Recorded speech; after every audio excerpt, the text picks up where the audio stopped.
Hey everybody, hope all is well on the internet. I am Tarun Gangwani. I am the product manager on Consent, and I'm delighted to be co-hosting this conversation on the state of consent with our pal and expert in privacy and consent, all things consent, Rick Arney, who is the co-author of the California Privacy Rights Act. Welcome, Rick, and thanks for Thank coming you. Thanks online. for having me. Appreciate it. Awesome. Cool. So, first caveat being that this was supposed to be a live event, and we're apologies, that we're kind of running through it and we're going to do it on demand, but we still felt this was an important conversation to have. And so we're going to do it here and have it recorded, and hopefully everyone has a chance to tune in later. So, with that being said, we're really excited today to do two things. One, I'm going to have Rick and I kind of talk about, what's going on with consent. It's been over a decade since the E-Privacy Act was first introduced with the GDPR and thus, the banners and everything you've seen on the internet. And it's been just a few years that the California Privacy Rights Act, or what I'll call CPRA from now on, has been really enshrined into law.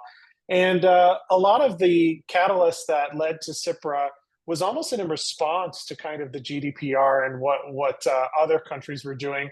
But there's a lot of innovative ideas that I want to tease out with Rick here, you being on the call. And then if we have some time, Rick, I'd love to kind of show you what we're cooking here at DataGrail to kind of help people get to a better place when it comes to consent management in the industry. Terrific. I look forward to that. Awesome. Cool. So, Rick, tell me just a little bit about, how did you get into this world of, authoring one of the most important privacy regulation acts in the world, especially in the United States? And what gets you excited about working on these kind of problems? So it started, I was a victim of identity theft, actually. And, Whoa. I was friends with my friend Alistair McTaggart. Our kids go to school together. And over the course of a few conversations, we started realizing, gosh, this seems kind of out of control. The amount of information that's being collected, and you don't know where it's going. And then there's a breach, and it's very expensive and problematic. So that was kind of the genesis of how we got together and decided we want to do something about this. That's awesome. And I'm really glad that it comes from a place of passion and personal sort of responsibility in some ways. Like it seemed like you felt it and probably felt, well, if, your invasion of privacy is, if your privacy is not being respected, then surely there must be millions of people out there that need a similar sort of solution or answer. Yeah, when we started working on this, we tried to be very professional about it. We did some focus groups, we did polls. And one of the most amazing things that came out of that is that people really have strong feelings about privacy. I mean, when you sit them in a room and you ask them, what do you think about this? Some of them get kind of angry. They're like, this stuff's totally out of control. And one of the things that came out of that that was really interesting when we polled people, and this is very early days, is that we got a pullback that 88% of people wanted better privacy control. They actually wanted to make sure that they took and just contextually for everybody, an 88% poll in California, a place where a lot of people don't agree on anything, is truly extraordinary. In fact, I'll just give some historical context here. The highest poll I'm aware of, and I get very close to initiatives, is human trafficking, which was 90%. So, What? yeah. And a lot of people say, Wow. well, that makes sense. And then they're like, wait, that doesn't make any sense because that must mean 10% of people are okay with that, which they're not. What it is 10% of people actually don't like initiatives. So they vote no on every one of them. So Right. the Yeah. limit, so privacy is really popular, actually. It's something people really Mhm. want. That's amazing. And so tell me a little bit about how did you draw inspiration from privacy regulations in the past and how you approach the specific authorship of the California Privacy Right Act when it comes to consent and giving people rights online? Well, it turned out we kind of created a laundry list of things you could do in privacy law. We actually, no joke, hired a guy on Upwork to review all privacy laws globally for $25 an hour. I'm not kidding. And we created a You got to laundry do list. what you got to do. So, yeah. Yeah, and it worked. There's a guy down at LSU, no joke, and produced a Okay. whole list of things you could do in privacy. And turns out that one of the most popular things on that list, everything from I want to know what you have to want you to protect our data, don't want you to sell it. One of the most popular things on that was I just want to be able to say, no, don't sell my information. Selling information and Mm, using it for something I didn't want you to use it for, that ranks one of the highest. And that is the idea of consent, like just giving control over mm. something to somebody. The word consent actually pulled very, very well for us in terms of privacy rights. So that was the beginning. You know, these things you don't know exactly what is popular and what is not until you ask people, whether it be in a focus group or poll, and that ranked really high. Consent. That makes sense. And so we're kind of, as we've been working in DataGrail and working on consent products, we recently put out the privacy trend study. It's available on our website. And I wanted to ask you if you had a chance to read it. And in particular, there's a segment in there where we found that over 75% of websites, when you say you're opting out, actually don't respect that opt out request and still track you. We see network requests still execute and thus are potentially selling or sharing information despite me saying otherwise. What do you think about that stat, or does that surprise you? You know, it's not a good thing, and it's not surprising at the same time. I mean, let's remember we lived in an era where you could collect as much information as you want with minimal disclosure, no rights to the consumer at all, pretty much. You could sell it, chop it up, slice it, dice it, do whatever you want with it. And it's not uncommon for me to see companies now post the passage of law that literally don't even know what they collect or what they sell or what they share. So Mm, we're in early days on this. However, it's very clear that, you know, with our law and other laws that are being passed across the country, that people are going to have to kind of understand better about where their information is as a company.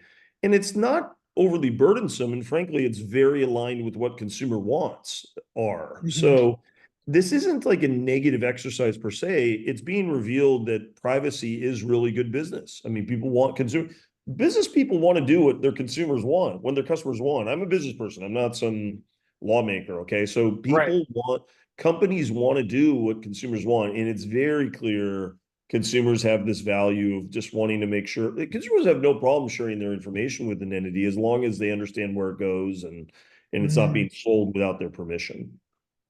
So what I'm hearing is, on the one hand, consumers are okay with having sale and share of information as long as their rights are made clear to them. And I think businesses earnestly want to protect their users and rights because it's good business. So then there is clearly a breakdown in the tools and kind of like actual configuration and setup that is the main root cause of this 75% sort of failure, if you will. That's correct. That's correct. The tools now are being created. What's exciting for me as a co-author of CPRA is that it's playing out kind of as we hoped, and that is that people are coming forward with efficient tools that are aligned with what the law says needs to be done. And those tools are able to actually be very effective in stopping the flow of information in an efficient way. I mean, new laws are Mhm. scary for a lot of people. As I mentioned, I'm a business person, so I don't like laws that get in the way of what I want to do. The tools that are out there right now, they're cropping up, and this being one of them we're talking about today, Mm. um, is terrific because it efficiently allows you to comply with the law, and frankly, there's a lot of side benefits. So you get to kind of understand where all your data is and control over who's using it, and it's actually more positively put than I think in the past. Mm. One of the things you mentioned about efficiency, there's a particular concept made very clear in the CPRA, which is known as the Global Privacy Control or Universal Opt-out Signal. It was in fact the subject of a recent litigation against, a very popular retailer, and more litigations and sort of private rights of action are happening against this signal. What is this signal, and why did you think it was so important to codify into law, and even so go so far as it being a requirement if you're going to do business in the state of California, and other states are kind of following suit? What made you think about that? Because it seems very forward thinking compared to kind of other consent frameworks in the world that don't necessarily call that as a requirement. Yeah, it's a great question. I mean, I think what we came back to is the first principle that people have a right to privacy, but they struggle with how they can assert it, how they can actually make that right live for them. And so one of the things we thought long and hard about is how can we make this right usable? Because rights are only so good as people use them. I mean, they're, Mhm. things atrophy. People do what they want to do until they're confronted with, I actually want this right.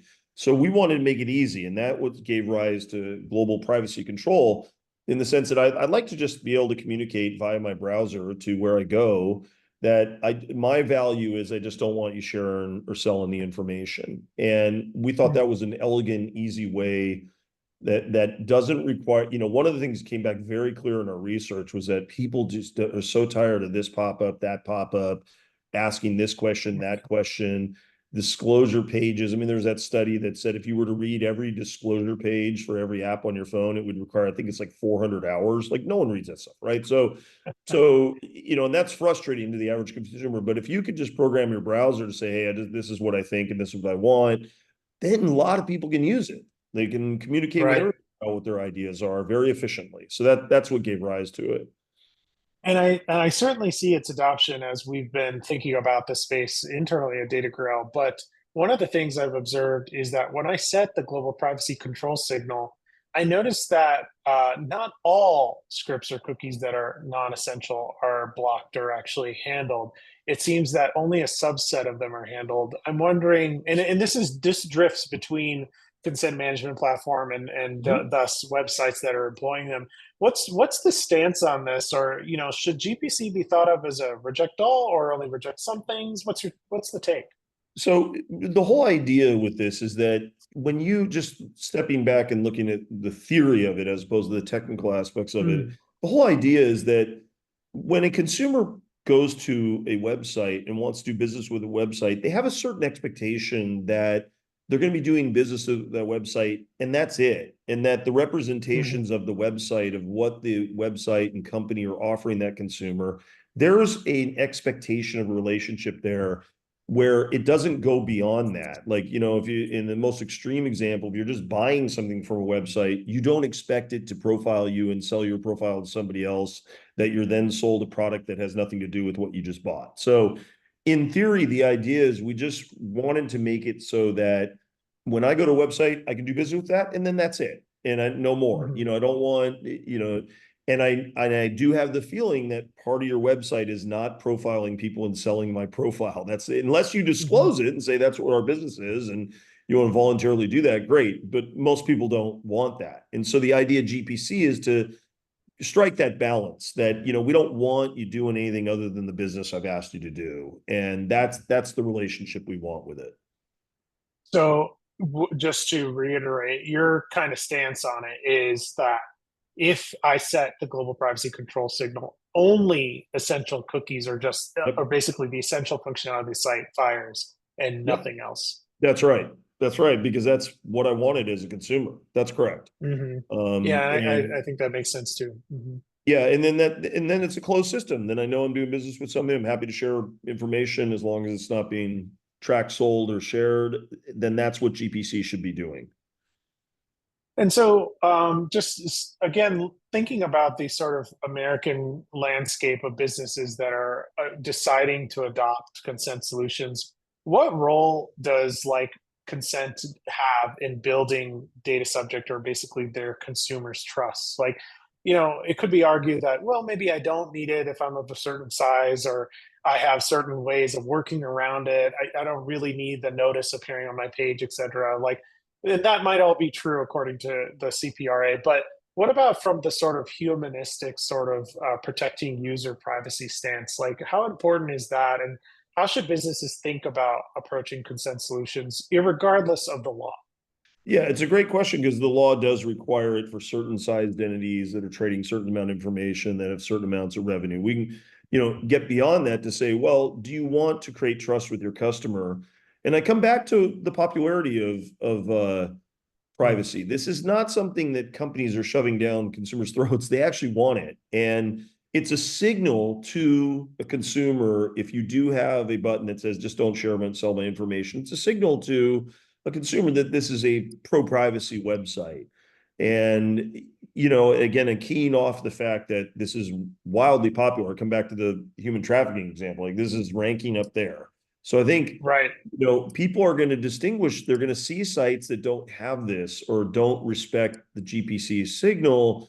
And those sites are going to be more suspect as time goes on. There's no question about that. Not only are they putting themselves in potential legal jeopardy, but more importantly, they're losing an opportunity to create trust with their customer where privacy is good business. They're losing an opportunity to enhance that. And the upside that comes from that, and not being in the category of like, well, I'm not so sure about this website, what they're doing there. Right. No, totally makes sense. That's excellent. So yeah, I think Rick, it'd be kind of cool to kind of show you what we've been cooking here.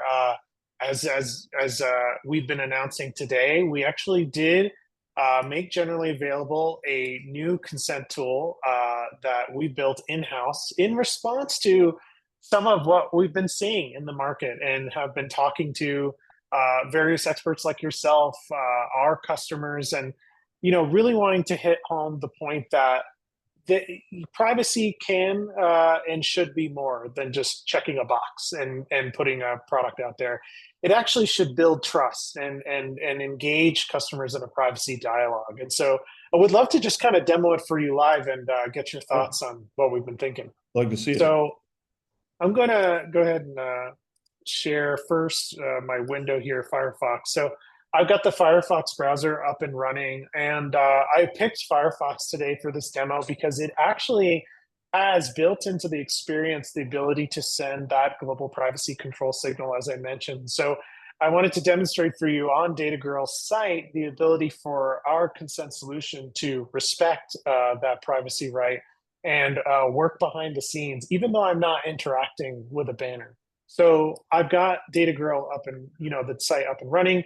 And DataGrail Consent is installed on the site. And so I am on our Trust Center page, but I don't really need to be here to open up the banner. I can actually just use my opt-out signals. And so you see here Drift, and there are other trackers and cookies running on the site that are used for providing a personal experience. Like that is like kind of the web today is we use trackers to make for better experiences. But as we've been discussing, you have rights as a data subject. And so I'm going to just show you all of the different network requests that are occurring on this browser.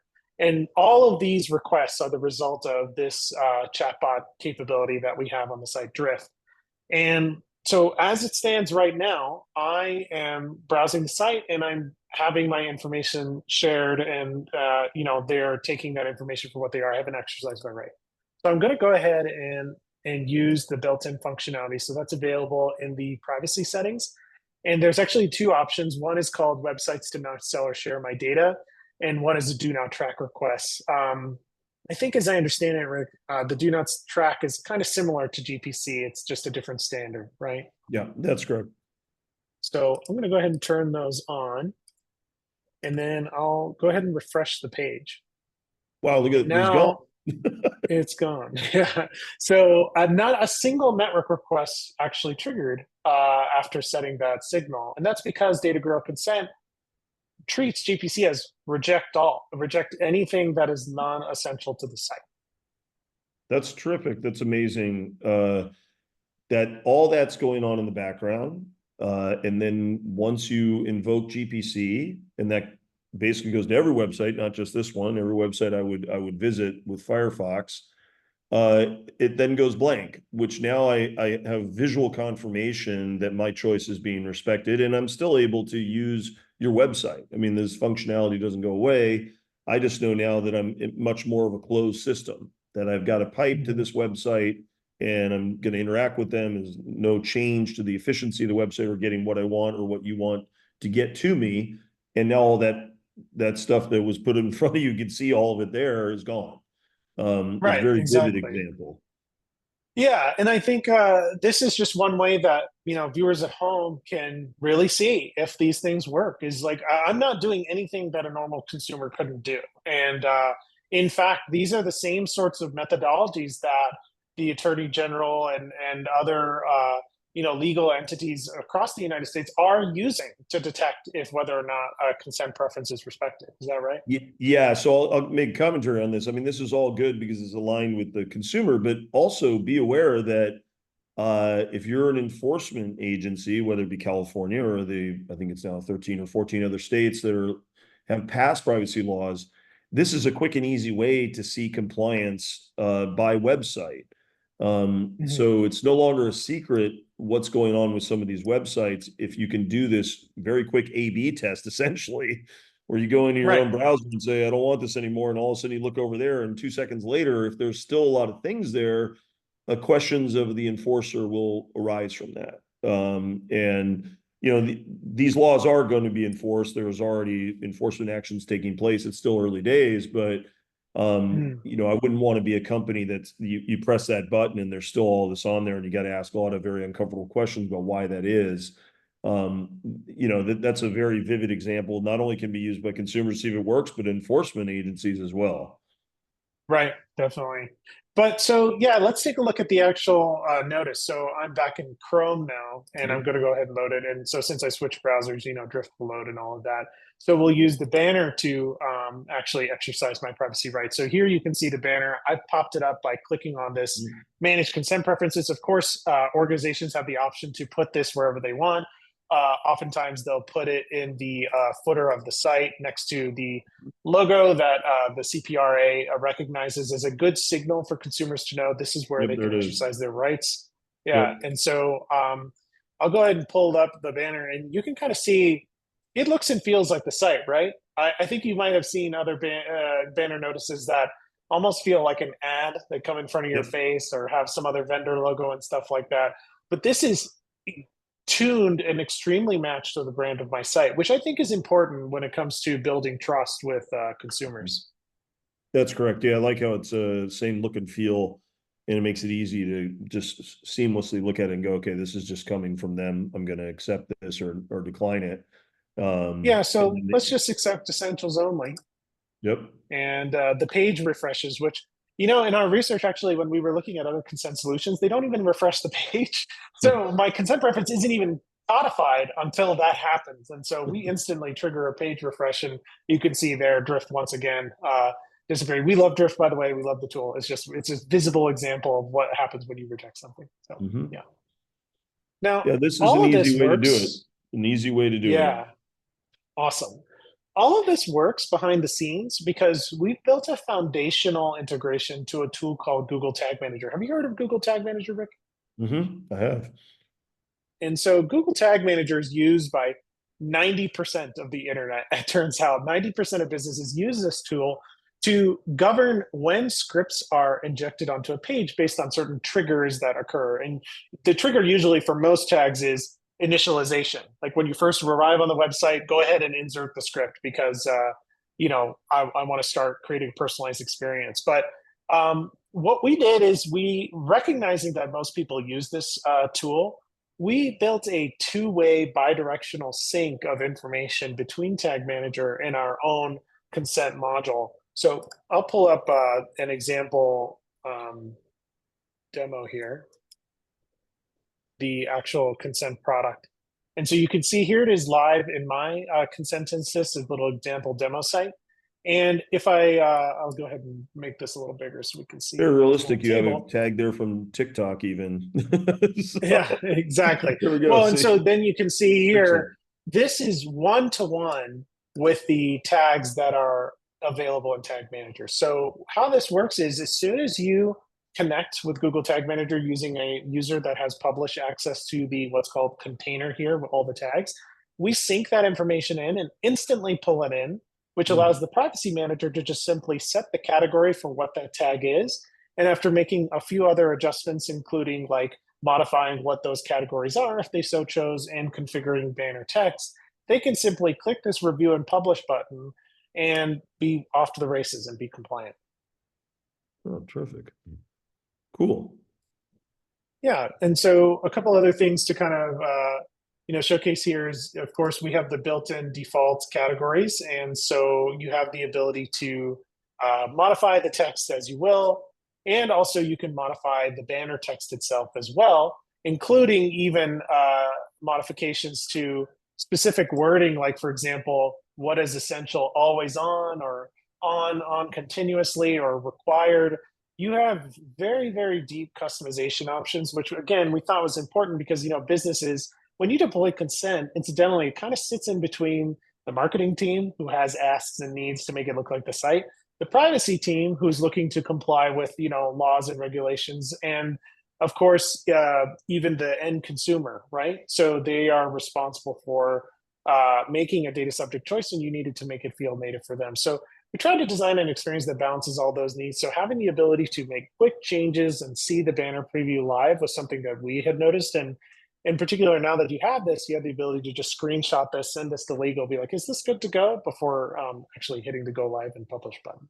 What I like about this tool is it allows that conversation to happen between, whether it be the systems people, marketing people, the operations people, so that there's a clearinghouse and a very deliberate place that you can go to and say, okay, this is what we need. This is what we're going to do. And it's very deliberate. And you know that you also, in a sense, have the consumer at the table, because these are choices made on their behalf, compelled by the law. And it's a very sort of deliberate way to manage all this information, and it clears that. And then when it's done, you can see its effectiveness played out on the website, so that in a sense, you get everyone at the table and say, okay, how do we want to deal with this issue? So that, nobody, including myself, having co-authored this law, wants to destroy websites or make it so they can't do their business. Nobody wants to do that. But we do want to make sure there's very deliberate choices made and consumers have a seat at the table. This tool allows that to happen. Yeah, and I think, as you know, privacy is a whole team sport. I mean, nowadays, privacy is not just within the legal department. It extends across the security, the IT teams, developers, marketers, and so you kind of need a place to establish that sort of common ground. Yeah, that's what this. Awesome. That's right. That's right. One last thing is too how we handle different, how we serve the right banner to the right person in the right location. We have this capability known as the Policy Center, and we of course at DataGrail keep up with the latest regulations, coming online. And so whenever where there's a new regulation or new policy enshrined or minted in the United States or anywhere around the world, we'll create those policies on behalf of our customers. But the way we think about it is basically, how should the banner behave? So, for example, in GDPR, basically European Union countries, you have to show the banner as soon as the page loads, and you have to ask people if they want to opt into tracking. Versus in the CPRA, you technically don't have to show a banner when the page first loads, although we recommend it, and so we can default to yes here or no, depending on your business's consideration and how privacy forward you want to be. But also the default consent behavior is they are tracked unless they choose to opt out. So the way we thought about this is just behaviors. This isn't you creating a new configuration and a new banner and setting up doing a bunch of repeat work to be globally compliant. It's just one single pane of glass. That's terrific. It's like a menu. You can just go down the list and click off how you want to stand on this. Yeah. So that's like a brief fly through of the tool. We're really excited to have it come out into the market today, and we can't wait to put it in the hands of customers who are just struggling with these tools, and how they're almost designed kind of unopinionatedly just to work for every use case. But we know the reality of how people work. Like, they use a common tool stack like GTM. They have specific customization needs, and if they need to go deeper, they can use code, and they have the right people in place to do that. And they just don't want to repeat work, and they want to ensure, that they're maximally compliant and safe and protecting the rights of their end users. What do you think about what you just saw? Yeah, I like how robust it is from my perspective. I mean, I'm gratified seeing tools enter the marketplace that are easy to use. I mean, I think one of the major problems we faced looking at things like GDPR or other countries' efforts was that it was hard to comply with. It was just, not only hard to comply with businesses, but also consumers still didn't feel like they're getting their fair shake. Now it looks like these tools are becoming easy to comply with. It's very clear what you need to do or not do, and consumers are given a choice. And the robustness of the tools are allowing regulators to look at what's going on and allowing consumers to comply, or companies to comply, and consumers get what they want. So I'm very gratified seeing this all play out in the marketplace based on what our vision was for the law. And it's still early days, but it's looking like it's coming together nicely. Yeah, and we really appreciated, kind of seeing the text and having your partnership and building out this product, because we did just want to ensure that we covered our customers' backs. At the end of the day, they're trying to do business and do the best they can to serve the needs of their consumers while still protecting their rights to privacy. And I think what we've got here hopefully hits the nail on the head and checks all the boxes, and then does even more than just that. Rick, thank you so much for having this conversation with me and giving me some insight into the kind of state of consent. And if folks wanted to follow up with you, how could they do so if they had questions about the CPRA or just consent tools or anything that you may see, just so that people can kind of pick your brain? Yeah, I'm always happy to talk privacy with anybody. I'm on LinkedIn. It's Rick Arney, and feel free to send me a message through there. I'm always interested in how things are playing out, what people are observing, and what tools they're using, and what consumers are thinking. So feel free to reach out to me anytime. Awesome. Well, for Rick, I'm Tarun again on the DataGrail team for consent management, and it's been a pleasure having everyone. I'll kind of drop this little slide on the way out. If you want to learn more about DataGrail Consent, or get a demo from our team, who would be delighted to show you a better way of doing things, you can visit our website and find the consent management node on the page. But until then, thanks so much again, Rick, for your time. Thank you. Bye-bye.